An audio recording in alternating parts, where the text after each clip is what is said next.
L'année de la sauterelle, de Terry Hayes, traduit de l'anglais par Sophie Bastide-Foltz, lu par François Hatt. 1 minute plus tard, elle était revenue du garage, la grande enveloppe en main, en avait sorti la radio qu'elle levait à la lumière du soleil. D'après mon opinion professionnelle, avait-elle dit en se tournant vers moi et en soutenant mon regard, il n'y a qu'une chose qui puisse causer ce genre de dégâts. Malheureusement, j'en ai vu beaucoup. Nos urgences traitent plus de blessures par balle que n'importe quel hôpital de Washington. C'était une balle, n'est-ce pas? J'avais hoché la tête. Oui, une balle. Elle avait indiqué le point d'entrée sur la radio et tracé la trajectoire. 2 centimètres à gauche un peu plus bas et tu étais mort, avait-elle commenté. Sa voix était devenue plus inflexible, car elle essayait de ne pas laisser transparaître son émotion, mais les larmes lui étaient montées aux yeux. Oui, je sais qu'il s'en est fallu de peu.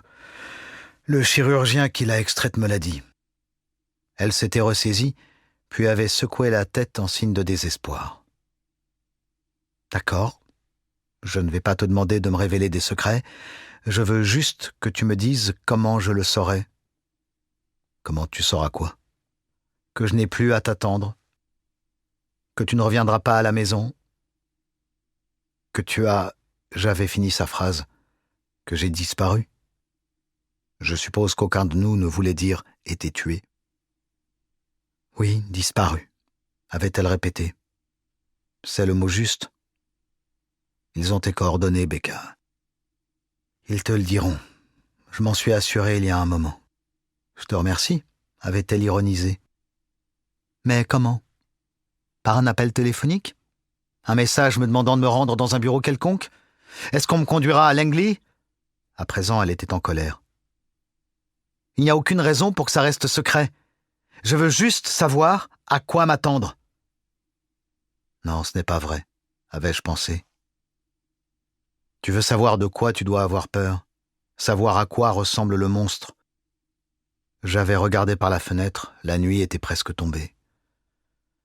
Qu'importait si cela était censé être secret. Elle avait raison. Elle avait le droit de savoir. L'agence lui devait au moins cela. Une voiture viendra, avais-je dit.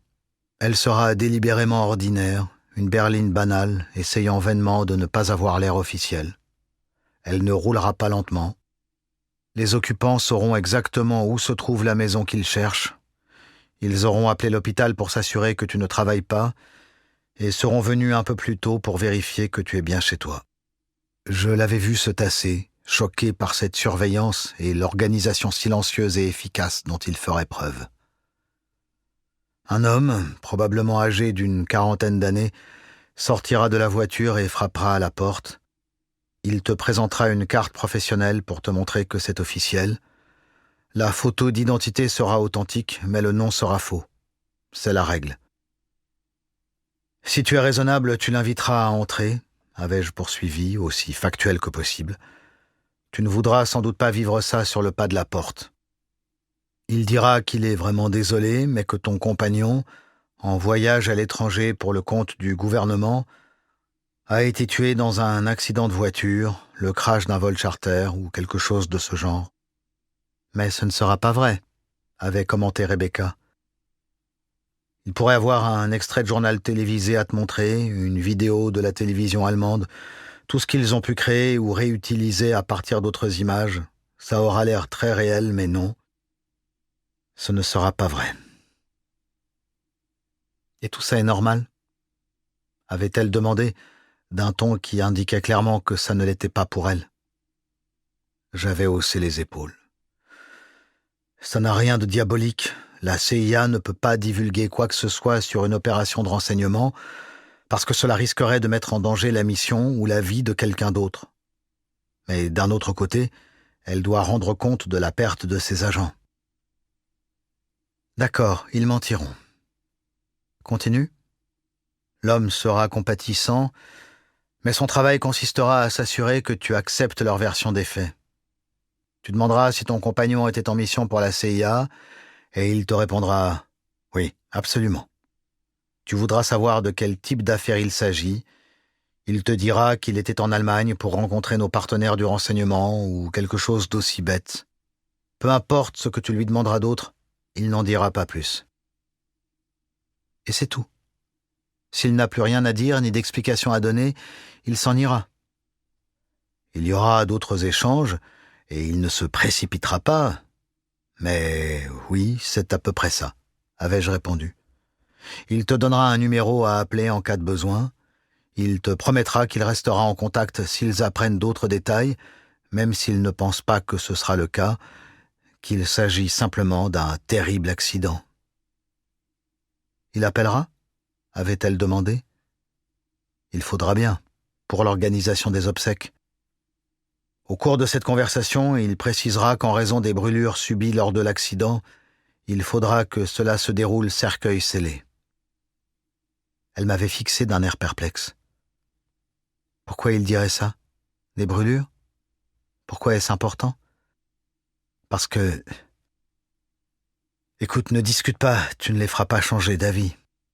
À propos du cercueil ? Oui. Il est plus que probable que le cercueil sera vide ou qu'il contiendra le corps de quelqu'un d'autre. Elle m'avait encore dévisagé. Elle n'avait pas pensé à ça. Jusque-là, elle avait fait face. Ses yeux étaient secs et les profondes rides d'angoisse sur son front moins prononcées. Elle était médecin et elle était capable de faire face à la mort, mais la réalité de mon travail l'avait soudain atteinte de plein fouet. Cet enterrement, ce ne sera qu'un simulacre, avait-elle murmuré. Pourquoi ? Non, pas un simulacre. Dans la plupart des cas, dans ma section, et je ne peux pas t'en dire plus, essayer de récupérer un corps est beaucoup trop dangereux. C'est inhérent à ce travail. Oh mon Dieu. Tu avais raison quand tu disais disparu. Si tu meurs, tu auras totalement disparu, avait-elle ajouté dans un souffle. Je m'étais approché pour la prendre dans mes bras. Le cercueil est fermé, avait-elle enchaîné. Et là, il plie le drapeau et me le donne pour que je le garde. Oui. Et on me laisse reconstruire ma vie du mieux que je peux. Rien d'autre. Non, avais-je dit calmement. Rien d'autre. Ce n'était pas tout à fait la vérité. Il y avait autre chose, mais je ne voyais pas l'intérêt de lui en faire part. 10 ou 20 ans plus tard, lorsque ma mission n'aurait plus aucune valeur pour les services de renseignement, Rebecca recevrait une lettre de la personne qui occuperait le bureau d'angle, l'invitant à assister à une petite cérémonie hautement confidentielle dans le foyer du bâtiment du QG historique. L'endroit est impressionnant. Sur un mur, une citation de l'évangile de Saint Jean est gravée dans la pierre. C'est la devise officieuse de la CIA. « Vous connaîtrez la vérité, et la vérité vous rendra libre. » En face, sur le mur opposé, se trouvent des rangées de petites étoiles et en dessous un livre où sont inscrits les noms de dizaines d'agents du renseignement. Rebecca sera invitée à assister à l'inscription de mon nom et au dévoilement de mon étoile. À chaque nom et chaque étoile correspond une femme ou un homme mort en service commandé. C'est le mur d'honneur de la CIA. La lettre du directeur demanderait à Becca si, après toutes ces années, elle souhaitait assister à la cérémonie. Je ne doutais pas qu'elle serait mariée et qu'elle aurait des enfants. Elle avait toujours voulu des enfants, et cela s'était révélé être une source de sérieux problèmes entre nous, même si nous étions tous les deux d'accord sur le fait que mon travail ne se prêtait pas vraiment à une vie familiale stable. Assis dans l'avion, les réacteurs hurlant à plein régime à présent, la piste illuminée semblant s'étirer jusqu'à l'éternité, je me pris à espérer qu'elle aurait le temps et l'envie d'assister à cette cérémonie. Plus que tout, j'espérais qu'elle se souviendrait de moi avec tendresse. Lorsque l'avion décolla, je regardais par le hublot. Des têtes de cumulonimbus arrivaient de l'est et se dirigeaient droit sur nous.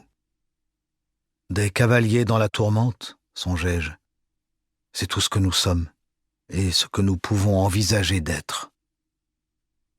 Des cavaliers dans la tourmente.